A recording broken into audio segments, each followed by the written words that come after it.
Good morning, Rodney. So I sit here on my way to traffic. I'm on my way to Monroe, Washington, and I'm headed to a 4Runner training class for Toyota. I do my prayers every morning, and the routine of my prayers usually are, that I'm going to do my best today. I'm not going to leave anything on the table, and I'm going to grind, be bold, be kind, be awesome. That's our motto for the company that I work for, and I use that in my prayers as well. And today I realized that, like, all I really need to do today is have fun. I'm going in there, I'm going to get to drive a 4Runner. It's new. I'll get to go over some stuff. We'll get to take it and do some stuff that it can do, because they want us to know how everything works on it. And a little secret, I've been doing that since it first came out, just learning it, taking the ones that we've got, using the crawl control, messing around with it, watching videos. I wanted to not necessarily come to this particular class so I knew what I was doing, but I want to be able to sell them on that floor, which I've done. And so this will just be a day that that I'll get paid by the hour, but I'll get paid to enjoy it and actually learn maybe a couple more things, maybe a couple extra buttons. But I'm stuck in stop and go traffic. I wasn't going to do a video. I'm sitting here in a 2023 Lexus ES 250 all-wheel drive. Look at this thing. Pretty nice, huh? It's got all the stuff, heated seats, everything. This is a smooth ride. Lexus definitely knows how to make a good car. Anyways, but yeah, one of the perks for my job, right? And I get to take one of these cars and head over to basically north of Seattle and be able to try it out. I'll be able to sell this car too. But I got to thinking, like all these things that I go through, whether it's a financial struggle, relationship struggle, maybe I'm struggling with some things. I got to thinking about my recent struggle, and if you really were to sum it down, like if I had to say, okay, you got to sum that into a sentence, what would you call it? Right? Would you call it a love found and lost? Would you call it long distance relationships probably don't work? What would you call it? And I thought about it, and it's real easy. It's simple. I would call it, I didn't get my way, so I acted like a shithead. That's probably the best title for it. Internally, externally, I might not have been vulgar, and I might not have talked shit, but I did act like a shithead because I just kept acting, like I didn't accept it fast enough, like I am today, And so it's something to reflect on, something that I can acknowledge. I can look back, like when I'm in the future, I can look back and say, oh, here's another situation. I'm not getting my way. And so how long do I want to deal with this? Do I want to deal with it for a week, 2 weeks, a little over a month? I mean, because it's a little over a month. I think I'm out of that cloud. But the whole thing is this. If I can quit acting like a shithead fast enough, then I won't have to deal with it so long. And that's kind of like, at least, yeah, because it's easy for me to sit back and say, well, I didn't get loaded over it. Okay, well, I'm not allowed to get loaded anymore over shit. So am I going to just do shit and it just doesn't, am I just going to use that as my theme for every bad thing that happens in my life? Well, at least I didn't get loaded. I know that that's a big deal, but it needs to be the standard.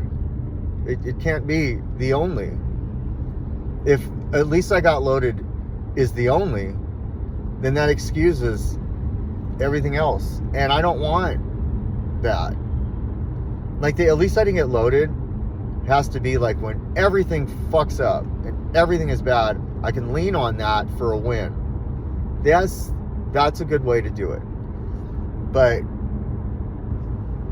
wouldn't it be nice where that's just a standard and I didn't have to always just lean on that? That's kind of the goal. And, you know, there's a saying called play the tape. So when they say you feel like relapsing, a good technique is to do something called play the tape. Yeah, like I'm stuck in traffic, it's stop and go, and this type of shit makes me upset, right? It's like uncomfortable. I don't like traffic. It reminds me of when I lived in LA. And, you know, it's a day in, day out thing out there. So you don't get used to it, but you just find ways to cope with it. I did book on tape. Book on tape, people. Some of you don't know what the fuck that means. But anyways, and then it turned into book on CD. But I had a tape deck in that bitch. So, play the tape. And what that means is you go back to your last bad experience getting loaded and you run it through your head and you think about like all the bad shit that happened. That's that one time that you were like, fucking, I give up. White flag comes up and then you're calling the peoples and you're making the arrangements and you're doing the damn thing and you're stuck in this shame and guilt and all that stuff, and you finally make that decision. That's the straw that broke the camel's back, if I had to use a term for that. And so we get better, we start feeling good. There's a thing called pink cloud that we're sitting on. We feel better. We haven't got loaded in a while. For some of us that might have been forever or years, and now we haven't gotten loaded in a month or two or whatever, and now we feel great, and then all of a sudden life hits you, right? And then so all of a sudden that go-to is like, man, this is all fucking crazy. I want to get loaded. So,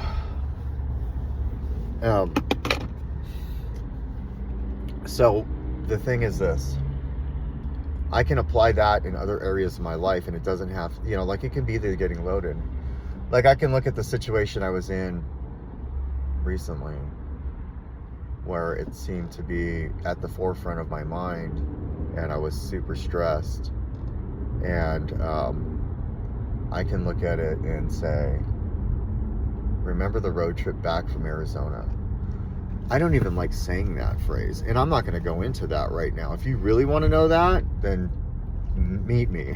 I'll talk about it face to face. That's not some shit. Like, I'm not trying to share the mess. But the road trip back from Arizona, that drive, is one of the worst experiences I've ever had in my active addiction. And it was a nightmare. It was terrible. It was bad. I don't even like thinking about it. So clearly I'm gonna have to process this. It wasn't in any of my step work, now that I think about it. It wasn't in my inventory list. It wasn't in my step 4, so it looks like I got some material for my step 4 too. And some amends in that biddy. But if I think about that time period, or Arizona for that matter, if I think about those times, oh yeah, somebody reached out to me from Arizona recently, and it was my roommate, and he reached out to my sister, and he said, hey, I haven't talked to Rodney. That is my dog. And I haven't talked to him because Arizona turned into a shit show, and then I just bounced back to Washington. You can't change your geography to fix things. For anybody who's wondering, well, if I just move, everything will get better. If you're not better, it won't. Wherever you go, there you are. I mean, there are applications where changing your environment is a must. Danger and all that stuff. It's a must. But if you're not willing to go and change your environment, and then, because you got to change your people, places, and things, so that's in there for sure. But if you're just like always doing bad behaviors, and you think that like if I just move to another area, then when I do these bad behaviors out there, it's going to be okay. That's not the case. That's not going to happen. It ain't going to work. I can tell you this from personal experience, because I've moved, well, let's see, I've moved from California to Arizona, from Arizona to California, from California to Arizona, from Arizona to to California, from California to Washington, from Washington to Arizona, from Arizona back to Washington. And I've got a little over 8 months clean. That is a lifetime of fucking moving area to area, hoping that things will get better, not I will get better. So you can't really change your geography unless you change yourself. Now, if you change your geography and you change yourself, like I know of stories of people, they're done, they go to treatment in another state, they stay in that state, and they work their program fully. Well, yeah, they've got 10, 15, 20 years. But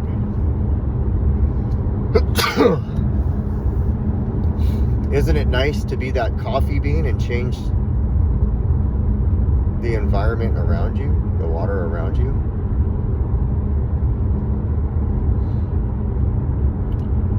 And so, and I've talked about that, so, but yeah, the coffee bean, the egg, and the carrot.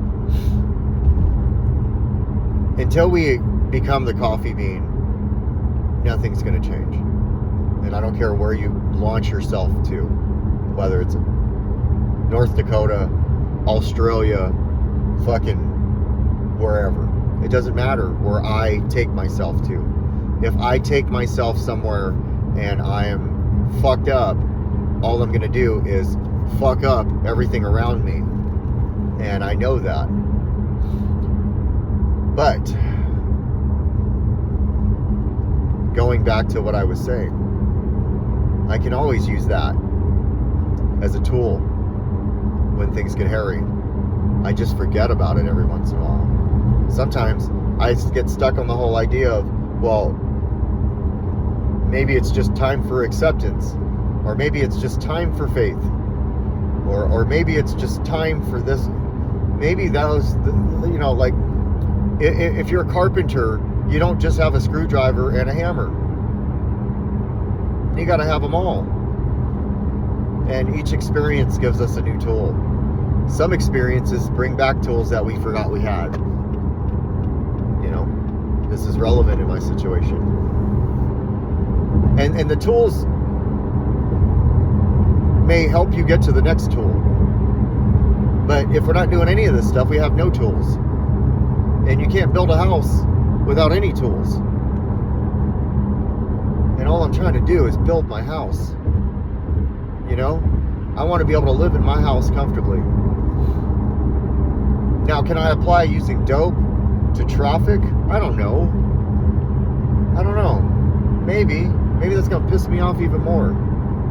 Maybe traffic is an acceptance thing. I accept that this traffic sucks. And I have faith that I'm going to make it there and it'll be okay. Even if my map says it's a 31-minute delay, it went from orange to red. But I'm clean today. Never mind. Anyways, yeah.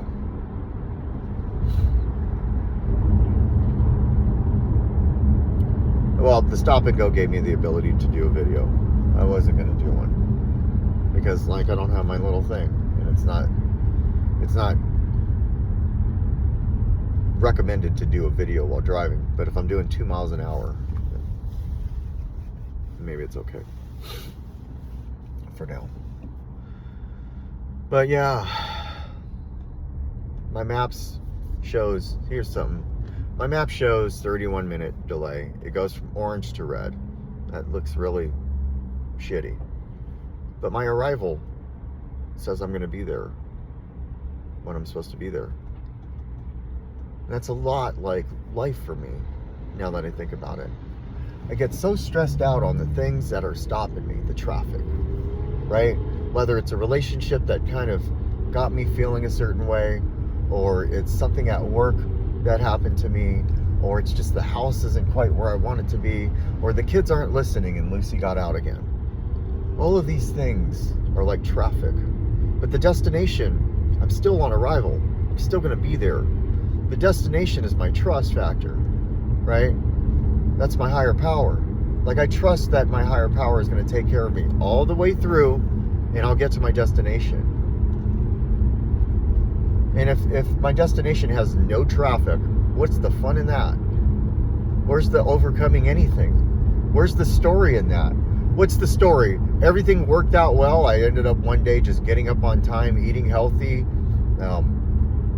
Didn't have to really work out. I didn't have to do anything. Didn't need to make meetings. I just didn't get loaded anymore. I lived a normal life. Everything was good. I got married, got kids. Everything worked out well. They listened, and they were straight A students. Everything worked out well, and 30 years later, that's how it all went down. I watch shows all the time. Everything is good. Never really struggled about anything. Never really fought. Who the fuck wants to hear that? You know, and more importantly, what the fuck life is that? I don't want that life. And then yet I bitch because it's not like that. I bitch because it's not going like that. And what feels good is when I struggle, those dark times where I'm covered in mud, don't know how I'm not saying I like those things, but what I'm saying is overcoming that situation and becoming a better person because of it. And then you're like a contributing member to society. You're helping people out. You know, you can relate with people because they know you've been through some shit too. And then you help them through some fucking clouds, some storms, not clouds. Yeah, some clouds, some storms. You help them through it all. Because you have an experience that can actually let them know, oh yeah, I know exactly what that's like because I was there, but my shit is different than your shit, so here's how I got through mine. Being able to word it that way better than like, oh yeah, I've been through that. You're going to be fine. And then walk away? What the fuck is that? So, yeah, sometimes playing the tape helps. Sometimes playing the tape will get you to the next hour. You think about that one situation, man, where you're like, fuck, how did I get here? Why am I here? What the fuck did I do? Oh my God, I can't talk to this person anymore now. You know, like, I've been there. And the sooner I can forgive myself about it, the sooner I have forgiven myself about it, the better I've been able to move forward. And maybe rebuild a relationship with people like my sister, like some of my friends. Because I thought I had burned that bridge. But see, love and friendship and family, those aren't bridges to be burned. They're just bridges that get roadblocks. You know, they have the stops on them. They put them up for you. Because they left the bridge there. They're like, yeah, the bridge is here, but you're not allowed to pass. You know, you don't have the toll. And when you have the toll, then you can pass. And that toll is a living in amends sometimes. Sometimes it's a fucking, you got to make the amends. A lot of the times for our loved ones, it's a living amends. They want to see us get some time under our belt. And even then, you only get like 20% of their trust back. But let me ask you this. Would you rather have no percent of trust back? I would rather have 20% of trust back than none. Then they see you and they're like, oh, hell fucking no. Don't even try. Don't open your mouth. Don't make eye contact with me. I'm out on you. Versus, I'm like, oh, hey, man, I see you're doing all right. Now, it's not somebody I'm like, hey, can I go hang out? The fucking no, you can't. But at least I got that, hey, man, I see you're doing a little better. I'll take that. That's a fucking win. You know, if I'm going to get all stressed out, like, oh, well, how come they ain't fucking let me back at the house? Stop. Whatever you did at the house fucking is the reason. You know? So that's my morning message on my way to a ride and drive where I'm gonna get to drive some cool shit, talk some cool shit, spit some knowledge, and have a good time. Today's a day of having a good time. So that's all I got. Bye.